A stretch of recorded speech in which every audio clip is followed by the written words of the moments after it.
তুমি পার্টনার বলতেছো, এক্স বলতেছো, আবার বলতেছো গার্লফ্রেন্ড না। তোমার এক মুখে দুই রকম কথা বলতেছো গাই। মানে বললাম এক্স গার্লফ্রেন্ড বলতে পারো।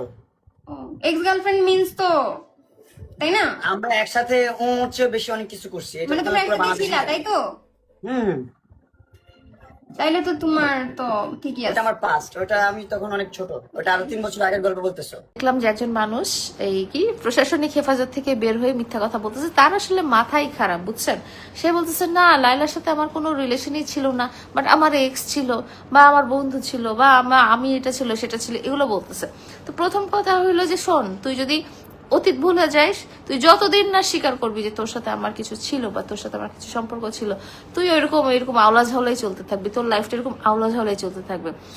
সত্যি কথা কখনো চাপা থাকে না। এবং এত বছর পরে 4-5 বছর একসাথে থাকার পরে সবার সাথে ডিক্লেয়ার করার পরে তুই যখন বলিস না যে না ও শুধু আমার কোলাবোরেশন পার্টনার ছিল, কেউ বিশ্বাস করবে না, বিশ্বাস কর। তোর এই মিথ্যা কথা কেউ বিশ্বাস করবে না। তুই যখন যদি লোকজনকে বলিস না না লায়লার সাথে আমার কোনো সম্পর্কই ছিল না, সব স্ক্রিপ্টেড ছিল, কেন তুই তোর স্ত্রীকে ভালো রাখার জন্য মিথ্যা হাইড করতেছিস? তোর সাথে তো এখনো আমার সম্পর্ক আছে, ঠিক আছে? মানে সত্যি হাইড করতেছে, সে সত্যি কথা সে হাইড করতেছে, কারণ সে তার স্ত্রীর সাথে সম্পর্ক ভালো করতে চায়, কিন্তু স্ত্রীর সাথে তো সম্পর্ক ভালো হচ্ছে না। অতীতকে কখনো চাপা দেওয়া যায় না, এটা হচ্ছে প্রথম কথা। অতীত সবসময় থাকে, ওইটা সবসময় থাকে, হয়তো আস্তে আস্তে ঘটনার প্রবাহে চাপা পড়ে যায় বা আছে না টাইমের সাথে সাথে ফেড হয়ে যায়। আমি তো এখনো বেঁচে আছি, সো ফেড তো আমি হইতে দিব না যতদিন না তুই স্বীকার করবি। হ্যাঁ, তোর মতো মিথ্যাবাদী লোকজন হজ করে এসে জেলখানা থেকে বের হয়ে এসে বলে কোরআন শরীফ পড়ে ফেলছি, সেই ছেলে এখনো দেখি মিথ্যা কথা বলে। মানে কতটা মানে কি বললো, নির্লজ্জ একটা মানুষ সে। একটা মেয়ের সাথে সে লাইভ করতেছে টিকটকে, সেখানে যে বলি কি না লাইলার সাথে আমার কোনো সম্পর্ক ছিল, আমার কোলাবোরেশন পার্টনার। তোর সাথে আমার কিসের কোলাবোরেশন নেই? আমি কি কন্টেন্ট ক্রিয়েটার ছিলাম তখন যে তোর সাথে আমি কোলাবোরেশন করবো? আজাইরা কথাবার্তা বলে। এসব আজাইরা কথাবার্তা যতদিন চলবে না ততদিন তোর লাইফটা নষ্ট, ততদিন তোর লাইফটা শেষ। সত্যি কথা বলে দিলাম, আজাইরা কথা বলবি, জীবন ধ্বংস, জীবন শেষ। শোন, তুই তোর লাইফে আগায় যেতে চাইস, আগায় যেতে গেলে ঠিক আছে মানুষ পাস্টটা ছেড়েই আগায় যায়, কিন্তু তার মানে এটা না যে পাস্টের মানুষটাকে অপমান করে, ছোট করে, সমাজের সামনে হেয় করে, সমাজের সামনে নিকৃষ্ট মানায় তুই কখনো বড় হতে পারবি না। সত্যি কথা, তুই কোনোদিন ভালোও থাকতে পারবি না, তুই কখনো বড় হতে। তোকে আমি সারা জীবন ভালো রাখার চেষ্টা করছি, সারা জীবন ভালো রাখছি।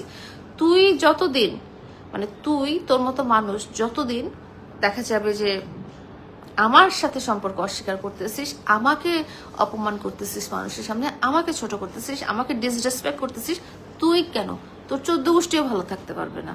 আমি বলে গেলাম, আমি লাইলা বলে গেলাম, ঠিক আছে? আমি লাইলা এই কথাটা আজকে বলে গেলাম। তুই যতদিন না পর্যন্ত তুই সত্যিটা স্বীকার করবি, যতদিন না পর্যন্ত তুই আমাকে অপমান করা ছাড়বি, ততদিন তুই ভালো থাকতে পারবি না, কোথাও ভালো থাকতে পারবি না। কত বড় মিথ্যা কথা মানুষ বলতে পারে যে না ও আমার, ওর সাথে আমার কোনো সম্পর্কই ছিল না, আবার বলে বলতে পারে না ও আমার এক্স। এই তা তোর সাথে সম্পর্ক ছিল না তো কি কি ছিল ওগুলো? হ্যাঁ, বের হইতে পারছিস এখনো সম্পর্ক থেকে? এখনো তো বের হইতে পারিস নাই তুই। আজাইরা কথা বাদ দিন, ও জীবনে ভালো হবে না, ওর কাজে এমন করা এক্স্যাক্টলি মানে যেই মানুষের আছে না, মানুষের চরিত্র আসলে কখনো ভালো হয় না একবার খারাপ হয়ে গেলে। সে যে একবার খারাপ হয়ে গেছে না, সে যে একবার পচে গেছে না, সে পচেই গেছে। ওর চরিত্র কোনোদিন ভালো হবে না, ওর কথাবার্তা কোনোদিন ভালো হবে না, ওর মিথ্যা বলা কোনোদিন কমবে না, ও অপরাধ করা কোনোদিন কমবে না। আমি বললাম আপনারা, আমি আজকে ডিক্লেয়ার করতেছি, আমি লেলা আজকে ডিক্লেয়ার করতেছি, প্রিন্স মামুন জীবনে শুধরাবে না, জীবনে শুধরাবে না।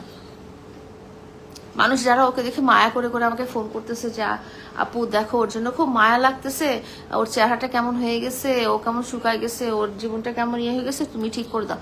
আমি ঠিক করব না, আমার এত খেতে কাজ নাই। মানুষ মানে ইয়ে করা কি জানি বলে, পরসেবা করা, জনসেবা করা। আমি মানে রাজনীতি করি না যে আমি বসে বসে মানুষের জনদরদি হয়ে যাব, তার সেবা করব, তার জীবনটা ঠিক করে দেবো। কিসের জন্য ভাই? তুই আমার সাথে অপরাধ করছিস, এখনো করে যাইতেছিস, তুই আমার চোখে অপরাধী আর অপরাধী, তুই সারা জীবন অপরাধী থাকবি। তোর আমি সারা জীবন গালি দেবো, তোর আমি সারা জীবন বদয়া দেবো, তোর জানো তো তোর কোনোদিন ভালো হবে না। এটা হচ্ছে আসল কথা। আপু তুমি অনেক থ্যাংক ইউ। আপনিও তো নিজের কোনো লজ্জা নেই, এমন একটা বয়সে এসব করছেন, সন্তানদের সামনে আপনার কি সম্মান থাকছে? আমি কি করছি পূর্ণিমা দত্ত? আমি এমন কিছু করছি না যেটার জন্য সন্তানদের সামনে আমার কি কি বলে সম্মান থাকবে না, ঠিক আছে? পার্সোনাল লাইফ এবং আমার ভার্চুয়াল প্ল্যাটফর্মের লাইফটা আলাদা। আপু তুমি অনেক কিউট, হ্যাঁ অনেক শুনেছি ম্যাম, আমাকে একটু সাপোর্ট করিয়েন, ঠিক আছে আপনাকে সাপোর্ট করা হবে। সো আমি বলে দিচ্ছি, আজকে আমরা নারায়ণগঞ্জে যাচ্ছি আমাদের শানু আপার পার্লারে, কি বলে সাদি